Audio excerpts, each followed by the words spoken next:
का नाही हॉटेलवर जेव्हा आलेले वेगळं होते माणसं त्यांनी मला फोटो मागितला. मग मी असा काचातनं फोटो द्यायला गेले की त्यांनी काच पॅक केली, कोणी आत पॅक केली, त्यांनी लगेच गेअर टाकले की 140ची स्पीडनं गाडी पळवून नेली. मला तिथं बुकी घातली पुन्हा काय झालं? त्वरेच्याला ती म्हणायची की मारायच्या देशात याला मारून टाकू म्हणायचे, याच्या हात जवळ फुटत नाहीत आणि मरत नाही त्यावर सोडायचंच नाही म्हणत होती. ड्रायव्हर म्हणला याला जामखेड बसतं नाही तर तिथं पुलात फेकून द्यायचं म्हणजे याला मारून टाकायचं म्हणजे. किती वाजता घडला प्रकार?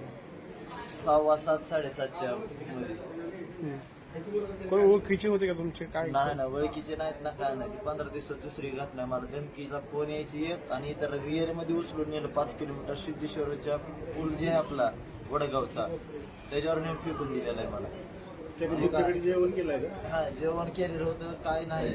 मग फोटो सगळेच मागतात म्हणून फोटो द्यायला गेलतो, कारण सगळ्यांना नाराज करतात ना, सगळे फोटो मागतात म्हणून आपला सहज फोटो.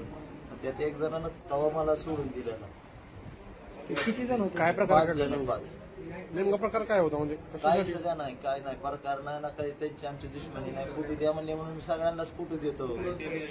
फोटो द्यायला गेल्यावर मला उचलून नेलं, त्यांनी मारायचंच म्हणायचे, याला खलासच करायचं. कारण बुक्या ही त्याच टायमाला घालतात की मारायच्या हिशोबानं नेलं मला. पॅक करून कशा पाय न्यायचं दररोज. तुम्ही तुमच्या सुरक्षेसाठी 2 बाउन्सर ठेवलेत तरी हा प्रकार घडलाय, काय विषय?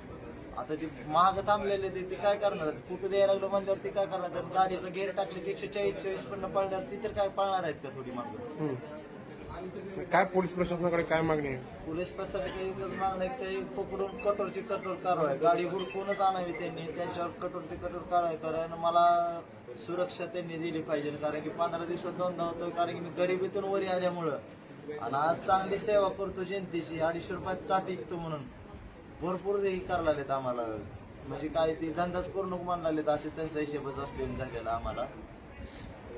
गाडी येताना